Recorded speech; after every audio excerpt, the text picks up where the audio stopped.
الله متعال سید جمال الدین رحم کنه میگه ملت الافغان چی؟ اختلافهم فی الاتحاد و اتحادهم فی الاختلاف. بدبختانه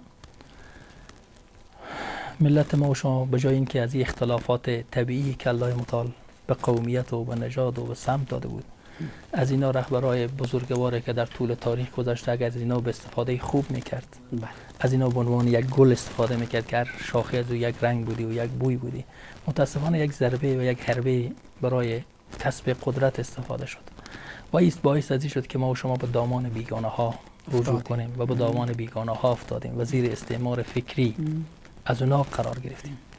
چیزی که من حدس زدم در این وقتا مشکل اساسی ما است که احساس نداریم. واقعا بی احساسه. یعنی هر کسی که در یک جا هست کوشش میکنه به عنوان یک روز مزدوری، به عنوان یک روز مزدورکار کار بکنه و یکی به قصه افغانستان باشه و یکی به قصه مملکت ما و شما باشه، به قصه تربیه نسل باشه. اصلا بسیار کم آدم‌ها چیکار میشه پیدا میشه و این هم شاید از برکت همون تجاوز و اشغال باشه که اینا چیکار کرده، آثار شوم از او باشه که بر وطن عزیز ما چی داره جریان داره.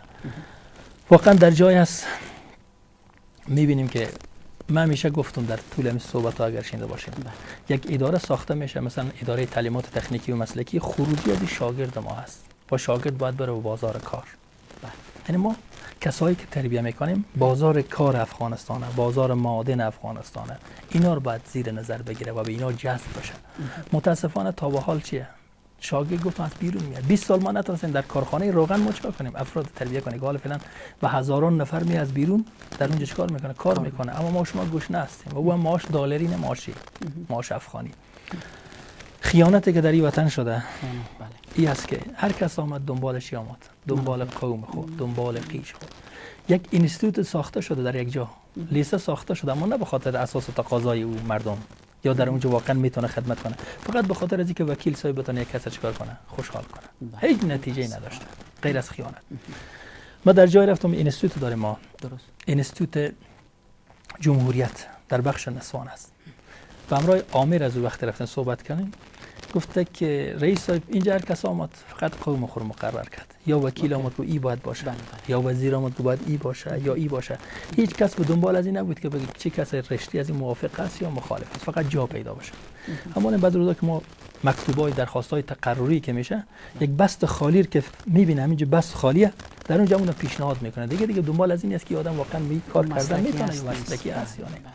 در این نمیگم که کی جوانا، حتی از بادغیس چند روز پیش دو تا جوانای آمده بود، خالی سوال کردن شما ما این در این بس مناسب شأن شما نیست، ما جهاد کردیم. گفت خب جهاد کردی، خب کار کردیم جهاد به خاطر از این نبود که خدای نکرده تو بیای خیانت. جهاد مثل نماز یک عبادت است و ایسا بردن وظیفه به ناعل هم از طرف الله متعال حرامه، هم از طرف رسول الله صلی الله علیه و سلم، هم خلاف اطاعتش بزرگان ما شد.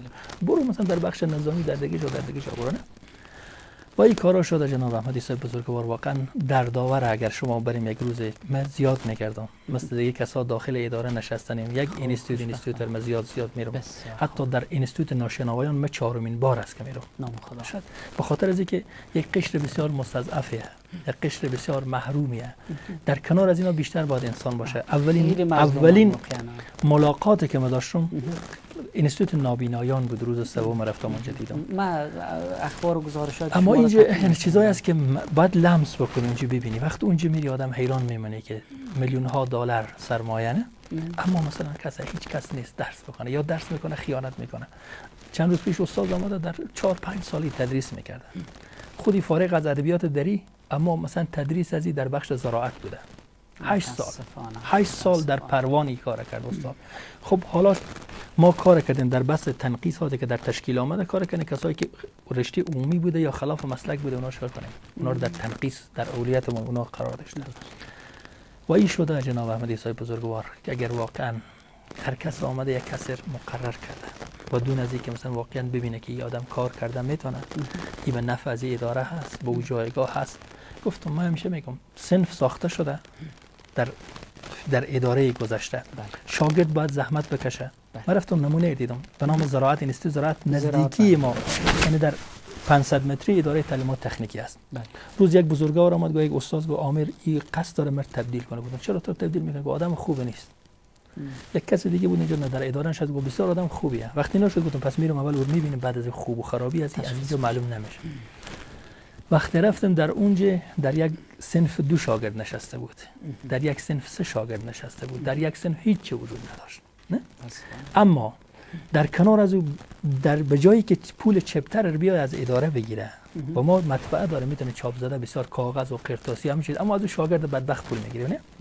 گفتم شما این اندازه احساس ندارین که 500 متری بیایم حداقل مشکل رو انتقال بدین که در اینجا ما این شاگرد از کجا بیاره 20 روپیه از جمع میکنی، 50 روپیه از اون میسنی، 100 روپیه از اون میسنی. اما در صنف بسیار این صنف ساخته شده. گفت پس گفتم خدا به ما رحم کنه. صنف ساخته شده به خاطر که عامر صاحب بخوره، عامر صاحب ساخته شده بیا چیکار کنه، اداره و میز و چوکی و امکانات و موتورا و بزن و بگیره.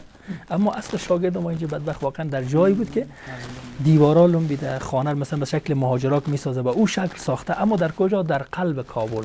متاسفم. اگر شما یک روز بریم ببینید تا به حال هست، تا حال تغییر نخورده. از نظر نظافت صفر، از نظر چوکی و میز صفر، از نظر سقف صفر، از نظر امکانات صفر، از نظر هیچ شاگرد به کدام اسم بیا اینجا چیکار کنه، بیا درس بخونه، شما چیکار میکنید؟ با چه انگیزه‌ای؟ اما در کنار از این سالها میلیاردها دلار پول چیکار شده؟ حیف و مل شده، اما نتونسته ساخته حداقل یک صنف آماده ساخت.